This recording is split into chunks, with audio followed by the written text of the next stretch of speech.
Hello दोस्तों, रोज़ की तरह ऑनलाइन लिखनी ब्लॉग में सबका हार्दिक स्वागत है। सबके मंगल व उसी की कामना के साथ दोस्तों आज प्रेरणादायक विचारों के अनुक्रम में आइए आज हम स्वयं को कैसे सचेत या जागृति की ओर अग्रसर करें। इस संबंध में मैंने अपने विचारों को व्यक्त किया है। प्रेरणादायक भावों के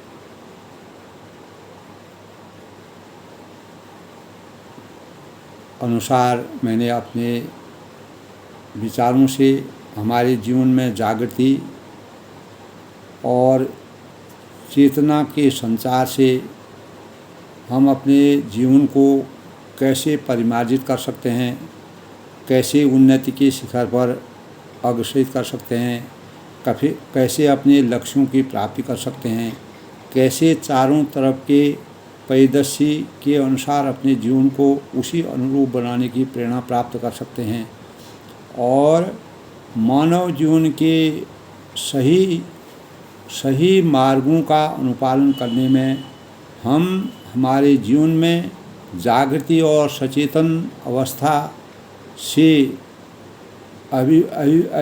अभिशप्त जो भी व्यक्ति होता है, अभिभूत जो भी व्यक्ति होता है, जो भी सुसज्जित ऐसे विचारों से होता है, उसके जीवन में अनेक प्रकार के भावों से वह सतर्क रहता है और वह देश के अनेक प्रकार के कार्यों में उसकी सहभागिता हम किस प्रकार से उदाहरणीय होती है, सबके लिए लोक कल्याणकारी होती है और देश की उन्नति के लिए बहुत ही सार्थक प्रेरणा के रूप में अवतरित होती है। दोस्तों, इसी क्रम में आज प्रेरणादायक विचारों में आनंद लेखनी ब्लॉग में सबका हार्दिक स्वागत है। जागृति मानव जीवन के लिए कृत संकल्प होकर कार्यों को करने की प्रेरणा से प्रेरित करने की अभिव्यक्ति है। जागृति से दोस्तों मानव अपने जीवन को सही ढंग से यापन करने के लिए एक प्रकार की सूझबूझ का प्रयास करने की कोशिश है। हमारी सूझबूझ हमारा अंतरंग हमारे विचारों में, हमारे भावनाओं में, हमारे चिंतन में किस प्रकार से कार्यों को परिणित करने की जागृति और चेतना का संचार होना चाहिए, इसी संबंध में अपने विचारों को व्यक्त करते हुए मुझे अपार हर्ष की अनुभूति हो रही है। कोई भी व्यक्ति दोस्तों इस संसार में जन्म लेता है, वह जन्मकाल से ही सतर्क रहता है और उसको जन्मकाल से सतर्क रहने की आवश्यकता है। आज के प्रतिस्पर्धा के युग में हमारे चारों तरफ के परिवेश को देखते हुए अपने जीवन के लक्ष्यों को सकारात्मक बनाने और सफलता के श्रेणी पर परिमार्जित करने और लक्ष्यों का उचित ढंग से पालन करने के लिए हमारी चहुमुखी दृष्टि होना, नज़र होना और उसमें अपनी जागृति के भावों का संचार होना अति आवश्यक है। जागना और जगाने की अभिव्यक्ति दोस्तों हमारी इंद्रियों में समाहित हो जाती है। हमारी संवेदनाओं में जो आत्मीय ज्वाला प्रज्वलित होती है, जो भाव हमारे अंतःकरण में उबलते हैं, आते हैं और भावों का संचार होता है, तो वह कभी वह भावों और वह जो प्रज्वलित ज्वाला है वह कभी भी बुझती नहीं है। इसीलिए हम भीतर से हरदम जागते रहते हैं। हमारा शरीर जब दोस्तों अचेतन अवस्था में रहता है, तभी भी हम कुछ न कुछ क्रिया प्रतिक्रिया करते रहते हैं जिसका हमें एहसास नहीं होता है। लेकिन जागृत रहना हमारे जीवन के कर्तव्य का जैसा हमारे जीवन के कर्तव्यों से भाव बन जाती है। तो प्रायः जागृतावस्था को ही हम जीवन का स्वरूप कह सकते हैं। हमारे जीवन में रात दिन जागना, सोना, चेतन अचेतन की अनुभूतियाँ प्रतिदिन आती हैं और जाती हैं और हम जीवन में जितना अधिक सीखते हैं वह भी हमारे लिए कम पड़ जाता है, तो वह भी हमें कम लगने लगता है। जितना सीखना चाहते हैं वह भी कम ही नज़र आता है। इस संसार में दोस्तों हर मानव मात्र को अपने जीवन में कुछ नया सीखने की उत्कंठा बनी रहती है।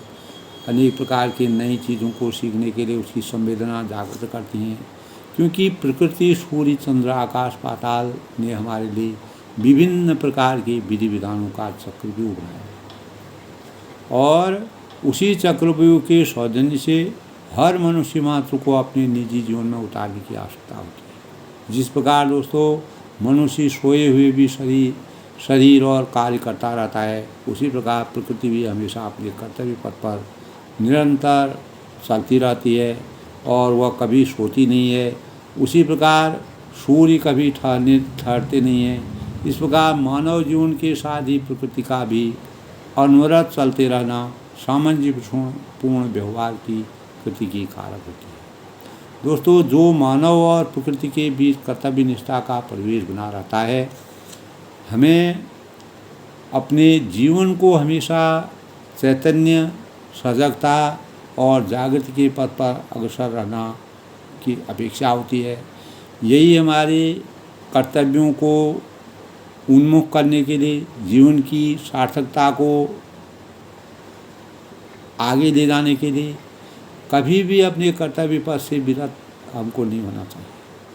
हमारा जीवन लगातार अद्यतन रहता है, अप टू डेट रहता है, और अगर हम आज के परिवेश में अपने जीवन को अद्यतन नहीं रखेंगे तो हमें अनेक प्रकार की लाचारी के जीवन को यापन करना पड़ेगा, क्योंकि चेतना, जागरूकता और सचेतन हमारे जीवन के लिए आज के परिवेश में नितांत आवश्यक है। बदलते हुए परिवेश, बदलते हुए जीवन में, बदलते हुए पर्यावरण में और बदलते हुए मानव जीवन के कार्यकलापों की जो संरचना बदल रही है, उसी अनुसार हमको अपने जीवन को जागृत करने की भावना को अपने अंदर अवतरित करने की ज़रूरत है। तो प्रकृति में दोस्तों हमारे जीवन के साथ सामंजस्य स्थापित कर दैनिक क्रियाकलापों में एकजुटता का परिचय देना हमारे लिए हमारी नैतिकता का प्रमाण बन जाता है। यह प्रतिक्रिया प्रत्यक्ष रूप से दिखाई नहीं देती है, इसका भीतर ही भीतर एक दूसरे से संबंध बनता है और बनाने की उत्कंठा मानव जीवन में अपने आप समाहित हो जाती है। दोस्तों, प्रत्येक मनुष्य को चेतन बनाने के लिए कृतसंकल्प होकर प्रयासरत रहना चाहिए। यही हमारी कर्तव्यों के निर्वहन की प्रक्रिया है। जीवन को चैतन्यता और जागृति के भावों से और हम कभी अपने मार्ग से विमुख नहीं हो सकते। असंख्य लोग ऐसे भी होते हैं जो जागते हुए भी सोते रहते हैं।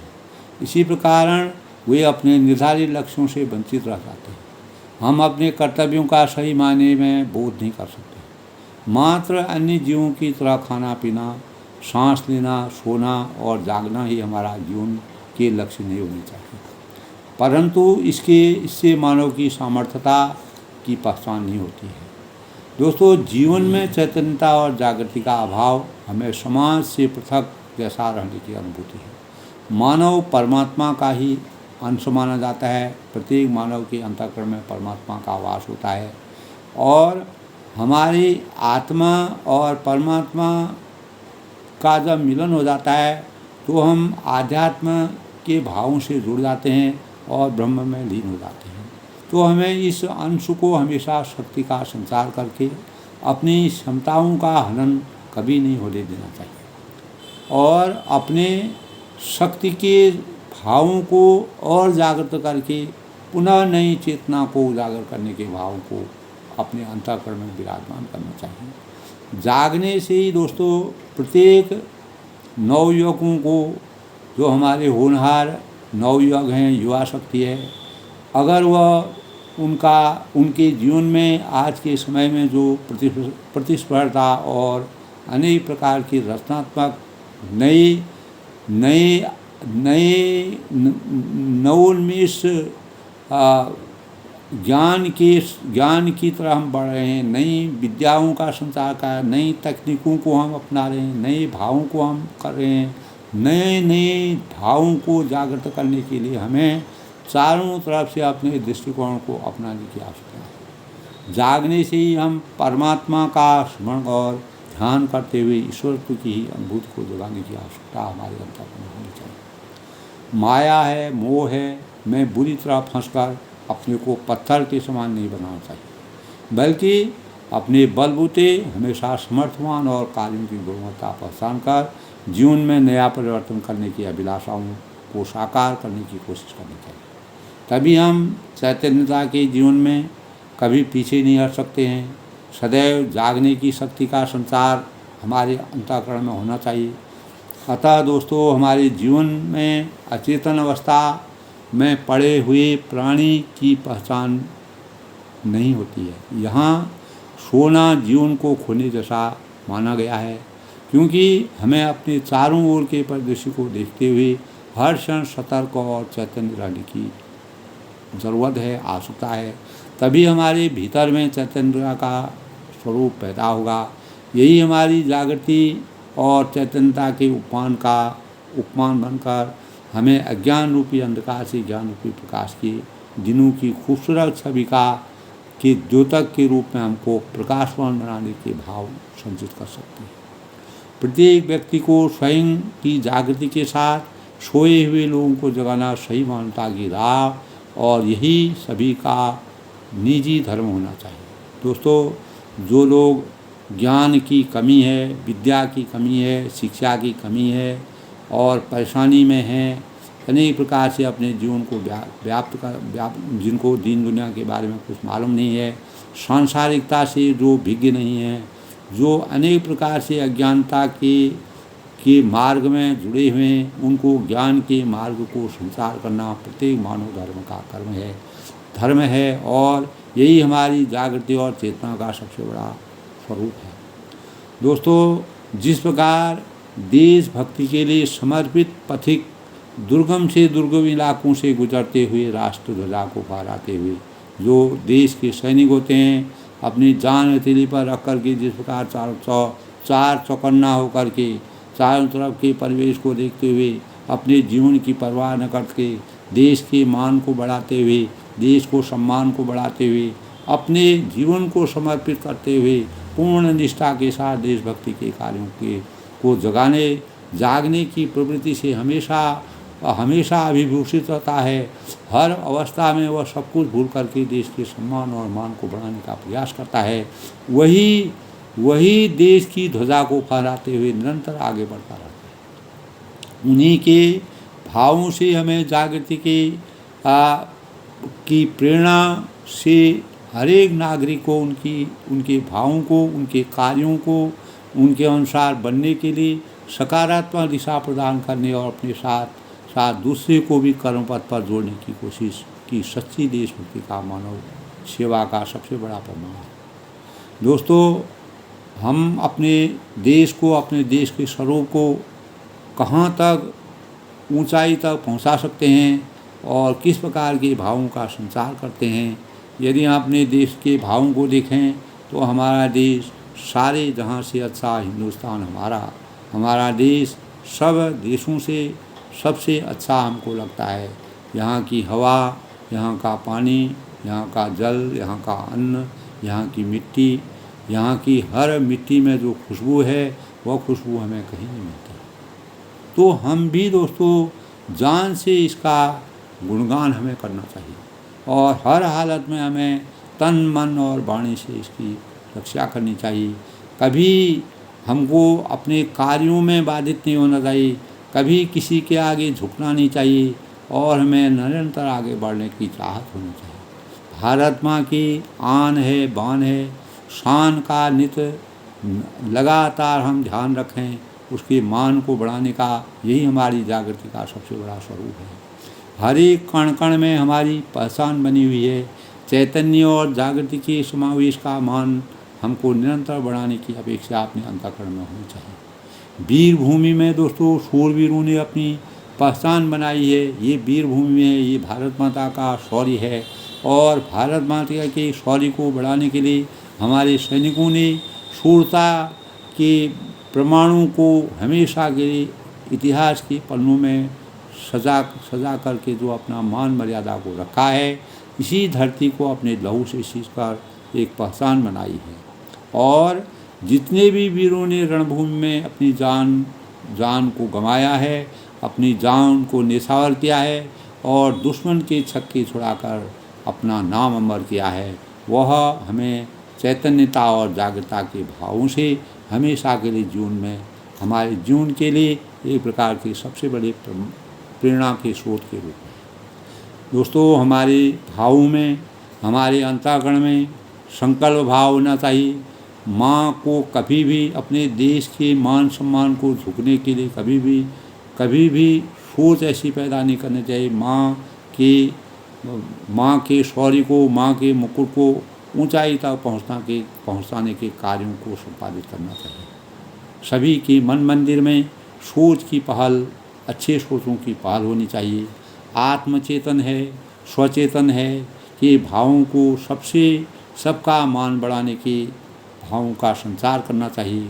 चाहे जो भी करना हो, देश के खातिर हम हरदम हर हालत में हमको तैयार रहना चाहिए कि कैसी भी परिस्थिति में, कैसी अनेक प्रकार की परिस्थितियों में, चुनौतियों में, कठिनाइयों से आगे बढ़ते हुए जिस प्रकार देश के सैनिक चारों दिशों से, चारों तरफ आच्छादित होकर के अपने घर, अपने परिवार को भूल करके देश के लिए समर्पित होता है, उसी प्रकार हमारे देश के प्रत्येक नागरिक को हमेशा के लिए देश के मान सम्मान को बढ़ाने के भाव का हरदम अपने अंतःकरण में मान सम्मान रखने के भाव होने चाहिए। दोस्तों, तन से, मन से और हमारा हर चिंतन देश के शौर्य और दमखम को आगे बढ़ाने के भाव हमारे अंतःकरण में होना चाहिए।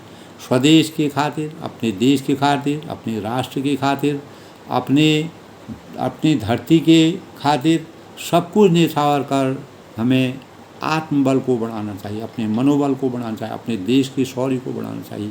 यही हमारी जागृति और चेतना का सबसे बड़ा स्वरूप है। हम जागृति और चेतना के शौर्य से अनेक प्रकार के इस प्रकार के कार्य कर सकते हैं जो हमें हमेशा के लिए हमारे लिए प्रेरणा के स्रोत होते हैं। जिस प्रकार एक सैनिक अटल और दृढ़ और पक्के और संकल्पों के भावों से संकल्पित होकर देश की सुरक्षा के आन बान शान के साथ देश की सुरक्षा करता है, उसी प्रकार प्रत्येक नागरिक के अंतःकरण में देश की संपत्ति, देश की सुरक्षा, देश के मान सम्मान और प्रत्येक मानव की, जो मानव अंतिम पायदान पर बैठे हुआ मानव है, उसके मन में भी अनेक प्रकार के शुचिता के भावों का संचार करके नए रास्ते की चेतना के भावों से उसको परिवर्तित करना चाहिए, उसको नई दिशा प्रदान करनी चाहिए। यही दोस्तों हमारी जागृति के और चेतना के भावों का सही मान है, मर्यादा है, मानवता की यही मिसाल है। इसी मिसाल से हम देश की संरचना को, देश की दिशा को, देश की उन्नति को, देश के मार्ग को आज के प्रतिस्पर्धा के युग में निरंतर प्रगति की ओर तभी ले जा सकते हैं जब हम मन, वचन और कर्म से देश की उन्नति और जागृति की भावना से अवतरित होकर प्रत्येक मानव जीवन को सही मार्ग का अनुसरण करने के लिए प्रेरित करें। आज के प्रेरणादायक विषय में दोस्तों, आज प्रेरणादायक विचारों के अनुरूप में मेरे कहने का तात्पर्य यही है, मेरे भावों का तात्पर्य यह है कि हमें मन, वचन और कर्म से पूर्ण रूप से संकल्पित होकर हमारे देश में 65% युवा, जो हमारे देश का युवा है, उनके मान सम्मान को बढ़ा करके उनको सही दिशा में अग्रसित करके देश की उन्नति के भावों को उनके अंतःकरण में जागृत करें। प्रत्येक युवा नागरिक को उनके मनोभावों को जानते हुए उनकी उचित मार्गदर्शन देने के प्रयासों को करके उनके जीवन को देश की उन्नति के साथ कंधे से कंधा मिलाकर आगे बढ़ने के भावों को संचार करना चाहिए। यही देश के शीर्ष पदों पर बैठे हुए जो लोग हैं, उनकी कर्तव्य निष्ठा, उनकी ईमानदारी, उनके शौर्य के बल से प्रत्येक नागरिक को अगर सही सहयोग मिलेगा सही आत्मबल मिलेगा, सही मनोबल मिलेगा और वह उस बात को आत्मसात करेंगे, निश्चित ही हमारा देश प्रगति के पथ पर आसीन होगा और हमारे देश के युवाओं में आत्मचेतना का की जागृति होगी, मनोभावों में परिवर्तन होगा, देश के लिए समर्पण के भाव समर्थन के भावों का भाव उजागर होंगे और देश के मान सम्मान को बढ़ाने में वह हमेशा सहयोग देने में समर्थवान होंगे। दोस्तों, आनंद लेखनी ब्लॉग के माध्यम से प्रेरणा स्रोत के रूप में आज के विषय में दोस्तों चेतना और जागृति